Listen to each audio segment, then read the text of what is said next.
6,000 કરોડના કૌભાંડી ભૂપેન્દ્ર ઝાલાની પૂછપરછમાં થયો મોટો ધડાકો। 6,000 કરોડનું નહીં, માત્ર 400 કરોડનું જ કૌભાંડ। એકના 3 ગણાની લાલચ આપી 6,000 કરોડનું કૌભાંડ આચરનાર ભૂપેન્દ્ર ઝાલાની તપાસમાં દરરોજ નવા ધડાકા થઈ રહ્યા છે। સીઆઈડી ક્રાઇમ દ્વારા ભૂપેન્દ્ર ઝાલાની સઘન પૂછપરછ કરવામાં આવતા અનેક ચોંકાવનારા ધડાકા થયા। ભૂપેન્દ્ર ઝાલાના કૌભાંડને લઈને સીઆઈડી ક્રાઇમ દ્વારા અત્યાર સુધીમાં 100 લોકોના નિવેદનો લેવાયા। તપાસમાં ખુલાસો થયો છે કે 11,000 લોકોએ બીઝેડમાં રોકાણ કર્યું હતું, જેમાંથી મોટાભાગના લોકોના નાણાં કૌભાંડીએ પરત આપી દીધા છે। માત્ર 120 કરોડ રૂપિયા જ ઠગબાજે લોકોને ચૂકવ્યા નથી। 3 ક્રિકેટરોએ પણ 25 લાખથી લઈને કરોડો સુધીનું રોકાણ કર્યાનું ખુલ્યું છે, જેની તપાસ ચાલી રહી છે। તો 10 લોકો એવા છે જેમણે ભૂપેન્દ્રની વાતમાં આવી બીઝેડમાં 1 કરોડથી વધુનું રોકાણ કર્યું। આ પૈસાથી ભૂપેન્દ્રએ 100 કરોડની મિલકત વસાવી। અલગ અલગ 7 બેંક ખાતાઓમાંથી વ્યવહાર થયા છે। કૌભાંડી ભૂપેન્દ્ર મધ્યપ્રદેશ, રાજસ્થાન ફરાર થયો હતો। છેલ્લા 15 દિવસથી દવાડામાં છુપાયો હતો। કિરણસિંહ ચૌહાણે દવાડામાં આશરો આપ્યો હતો। હવે કિરણસિંહ ચૌહાણ સામે ફરિયાદ નોંધાશે। ફરાર થયા બાદ ઝાલા ડોંગલનો ઉપયોગ કરતો।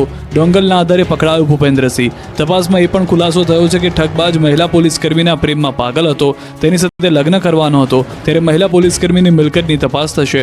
પૂછપરછમાં સામે આવ્યું કે ભૂપેન્દ્રએ 2020માં શરૂ કર્યું હતું આ કામ। 2020માં 10 કરોડ વાઈફાઈ કોઈનમાં કર્યા હતા ઇન્વેસ્ટ। 10 કરોડના 18 કરોડ થયા હતા। ત્યારબાદ અલગ અલગ ડિજિટલ કરન્સીમાં નાખ્યા હતા રૂપિયા, પરંતુ બીકના કારણે મિલકતમાં ઇન્વેસ્ટ કર્યા રૂપિયા। હાલ આરોપી પાસે 500 USDT છે। ડોંગલના આધારે પકડાયો ભૂપેન્દ્રસિંહ। પરંતુ અહીં સૌથી ચોંકાવનારી વાત એ છે કે અત્યાર સુધીમાં 6,000 કરોડનું કહેવાતું કૌભાંડ હવે ક્રાઇમ બ્રાન્ચના કહેવા પ્રમાણે માત્ર 400 કરોડનું કૌભાંડ હોઈ શકે છે। તો બાકીના 5650 કરોડ રૂપિયા ક્યાં ગયા તે મોટો સવાલ છે। મહીસાગરના મોટા ખાનપુરમાં પાણીની પાઇપમાં ભંગાણ થતા 20 ફૂટ ઊંચા ફુવારા ઉડ્યા। 20 ફૂટ ઊંચા પાણીના ફુવારા, મેદાનમાં પાણીની રેલમછેલ અને જાણે નદી વહેતી હોય તેવો નજારો। દ્રશ્યો છે મહીસાગરના મોટા ખાનપુરના। અહીં તંત્રના પાપે પીવાના પાણીની લાઇનમાં ભંગાણ થતાં પાણીની રેલમછેલ થઈ હતી। પાણી પુરવઠાની મુખ્ય પાઇપલાઇનમાં જ લીકેજ થતાં લાખો લીટર પાણીનો વેડફાટ થયો છે।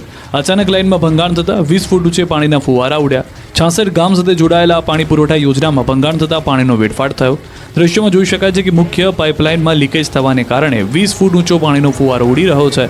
આસપાસના વિસ્તારમાં જાણે નદીઓ વહી રહી હોય તેવા દ્રશ્યો જોવા મળી રહ્યા છે। સ્થાનિકોનો આક્ષેપ છે કે છેલ્લા 3 મહિનાથી વહીવટીતંત્રને વારંવાર રજૂઆત કરવામાં આવી હોવા છતાં તંત્રએ ધ્યાન ન લેતા મોટું લીકેજ થયું અને પાણીનો વેડફાટ થયો હતો। પોલીસની નંબર પ્લેટ સાથે સીન સપાટા મારવા યુવાનને ભારે પડતા પોલીસે ઉતાર્યો રીલ્સનો નશો। જોઈ લો પોલીસની નંબર પ્લેટ સાથે સીન સપાટા મારવા કેવા ભારે પડી ગયા। સુરતના યુવાને સસ્તી પ્રસિદ્ધિ માટે પોલીસની નંબર પ્લેટ સાથે મોંઘી દાટ કારમાં વિડીયો બનાવ્યો। સોશિયલ મીડિયામાં રોફ જમાવવા યુવકે વિડીયો બનાવી પોસ્ટ કરી, જે વાયરલ થઈ અને પોલીસને હાથે લાગી જતા યુવાનને વિડીયો બનાવવો ભારે પડ્યો। સોશિયલ મીડિયામાં રીલ બનાવી રોફ જમાવતા યુવકને પોલીસે બરાબરનો પાઠ ભણાવ્યો। પોલીસની નેમપ્લેટ સાથેની કાર સાથે સાગર હિરપરાએ રીલ બનાવતા પોલીસે રીલ્સનો નશો ઉતાર્યો। વરાછા પોલીસે શખ્સને ઝડપીને ગુનો નોંધીને કાયદાનું ભાન કરાવ્યું। પોલીસની સરભરાથી યુવકે ફરી આ પ્રકારની રીલ્સ ન બનાવવાની માફી માંગી। આંકોલવાડીના 24 ગામના લોકો ઇકો સેન્સિટિવ ઝોન મુદ્દે સુપ્રીમ કોર્ટના ખખડાવશે દ્વાર। ગીર પંથકમાં ઇકો સેન્સિટિવ ઝોનનો ખેડૂતો દ્વારા વિરોધ યથાવત છે। ગામડાઓ લોકો રોડ પર ઉતરી વિરોધ પ્રદર્શન કરી રહ્યા છે। ત્યારે ગીર સોમનાથના તાલાલા તાલુકાના આંકોલવાડી ગામે માધવ પાર્ટી પ્લોટમાં 24 ગામોના સરપંચ અને આગેવાનોની બેઠક મળી। બેઠકમાં ઇકો ઝોનના વિરોધમાં આગામી દિવસોમાં સુપ્રીમ કોર્ટમાં જવા અંગે રણનીતિ ઘડવામાં આવી। સાથે ઇકો ઝોનના વિરોધમાં ગામે ગામ રથ ફેરવવાની યોજના બનાવવામાં આવી। ખેડૂતોના જણાવ્યા મુજબ ઇકો ઝોન મામલે સરકારે વાંધા રજૂ કરવા આપેલો 60 દિવસનો સમય પૂર્ણ થયો છે, છતાં ખેડૂતોને યોગ્ય જવાબ ન મળતા ખેડૂતોમાં રોષ વ્યાપ્યો છે। આગામી દિવસોમાં ઇકો ઝોનના વિરોધમાં ગામે ગામ રથ ફેરવવામાં આવશે અને આગામી દિવસોમાં જૂનાગઢ વિસાવદરમાં વિશાળ સંમેલન યોજાશે, જેમાં 196 ગામના સરપંચ, ખેડૂતો અને આગેવાનો ઉપસ્થિત રહેશે। 3 જિલ્લાના પ્રભાવિત 196 ગામના ખેડૂતોને જાગૃત કરવામાં આવશે। રૂપેણ નદીમાંથી પાણી આપવા ચાણસ્માના ધારાસભ્ય દિનેશ ઠાકોર ખેડૂતને સાથે રાખી ઉતર્યા ધરણા પર। રવિ સિઝનમાં ખેડૂતોને સિંચાઈનું પાણી મળી રહે તે માટે ખેડૂતોની વહારે આવ્યા છે ધારાસભ્ય દિનેશ ઠાકોર। પાટણની રૂપેણ નદીમાંથી પાણી છોડવાની માંગ સાથે ચાણસ્માના ધારાસભ્ય દિનેશ ઠાકોર ખેડૂતોની સાથે ધરણા પર બેઠા હતા। ખેડૂતોને સિંચાઈ માટે રૂપેણ નદીમાં પાણી છોડવા અનેકવાર રજૂઆત કરી છે, છતાં તંત્ર દ્વારા કોઈ કામગીરી ન કરાતા ધારાસભ્યએ ખેડૂતો સાથે પાણી બતાવ્યું। પાણીના જોડાતા ધરણા કાર્યક્રમ યોજી કચેરી ગજવી। ચાણસ્મા, હારીજ, સમી તેમજ શંખેશ્વર વિસ્તારને ખેડૂતોને સિંચાઈનું પાણી મળી રહે તે માટે રૂપેણ નદીમાં પાણી છોડવાની માંગ કરી। ધારાસભ્ય સહિત ખેડૂતોએ નર્મદા વિભાગને આવેદનપત્ર આપ્યું। ચાણસ્મા નર્મદા કચેરી બહાર કોંગ્રેસ ધારાસભ્ય સહિત મોટી સંખ્યામાં ખેડૂતો બેઠા ધરણા પર, જેને લઈને માહોલ ગરમાયો। મોરબીમાં હજારો રિક્ષાના પૈડા થંભી ગયા.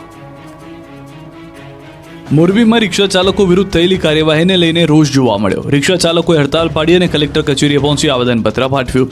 રિક્ષા ચાલકો જિલ્લા કલેક્ટર સમક્ષ યોગ્ય પોઈન્ટ ફાળવવાની માંગ કરી. શહેરમાં નિયમોને નેવે મૂકી બેફામ રિક્ષા હંકારતા ચાલકો સામે શહેરીજનોમાં રોષ હતો. ત્યારે લોક ફરિયાદને લઈને પોલીસે રિક્ષા ચાલકો વિરુદ્ધ દંડનીય કાર્યવાહી કરી હતી, જેમાં 700થી વધુ રિક્ષા ચાલકોને દંડ કરી 100થી વધુ રિક્ષા ડિટેન કરાઈ, જેમાં 1 લાખથી વધુનો દંડ પોલીસે વસૂલ કર્યો. જોકે ઉલટા ચોર કોટવાલ કો દાંઠે એમ રિક્ષા ચાલકો પોતે નિયમો પાળવાની જગ્યાએ તંત્ર પર મુદ્દો ઢોળી રિક્ષા ચાલકને હેરાન કરવામાં આવતા હોવાની માંગ સાથે મોરબીમાં રિક્ષા હડતાલ પર ઉતર્યા હતા. પોલીસની આ કાર્યવાહી સામે રિક્ષા ચાલકોમાં નારાજગી જોવા મળી રહી છે. રિક્ષા ચાલકો પોતાને અલગ પોઈન્ટ ફાળવવામાં આવે તેવી કલેક્ટર સમક્ષ માંગ કરી રહ્યા છે. મહત્વનું છે કે મોરબીમાં થોડા દિવસ પહેલા રિક્ષા ચાલકો વિરુદ્ધ થયેલ પોલીસ કાર્યવાહીના પડઘા પડ્યા છે. જોકે પોલીસે કરેલી કામગીરીને લઈને મોરબીવાસીઓમાં ખુશી છે, કેમ કે મોટાભાગના રિક્ષા ચાલકો આડેધડ પાર્કિંગ અથવા પેસેન્જર માટે ગમે ત્યાં બ્રેક કરી અકસ્માતનું કારણ બને છે, જેમાં ભૂતકાળમાં એક પરિણીતા અને બાળક પણ અકસ્માતનો ભોગ બન્યા છે. હાલ રિક્ષા ચાલકોની માંગને ધ્યાનમાં રાખી જિલ્લા કલેક્ટરે યોગ્ય કાર્યવાહી કરવા આશ્વાસન આપ્યું હતું. સુરતમાં પત્ની પીડિત પુરુષોનું વિરોધ પ્રદર્શન. તાજેતરમાં બેંગ્લોરના એન્જિનિયર અતુલ સુભાષે પત્નીએ કરેલા કોર્ટ કેસથી કંટાળીને આત્મહત્યા કરી લીધી હતી. આ મામલે પત્ની પીડિત પતિઓએ સુરતમાં પ્રદર્શન કર્યું. દેખાવકારોએ તેમના હાથમાં પ્લે કાર્ડ લઈને કાયદા હેઠળ મહિલાઓના અધિકારોના દુરુપયોગનો મુદ્દો ઉઠાવ્યો હતો અને પુરુષ આયોગની રચના કરવાની પણ માંગ કરી હતી. સુરત શહેરના અઠવા લાઇન સર્કલ ખાતે પત્ની પીડિત પુરુષ દ્વારા પ્રદર્શન યોજવામાં આવ્યું. વિરોધ કરી રહેલા પત્ની પીડિત પતિઓમાં કેટલાકે પ્લે કાર્ડમાં મેન રાઇટ્સ અને હ્યુમન રાઇટ્સ લખ્યું હતું, જ્યારે અન્ય લોકોએ 2014થી 2022 સુધીના પુરુષોના આત્મહત્યાના કેસોના આંકડા લખ્યા હતા. આંદોલનકારીઓ જણાવ્યું હતું કે ખોટા કેસો દ્વારા અત્યાચાર ગુજારાયેલા પુરુષોને ન્યાય આપવા માટે સરકારે નક્કર પગલાં લેવા જોઈએ. મર્દને પણ દર્દ થાય અને એ જીવ લઈ લે એવું હોય છે. મર્દ 18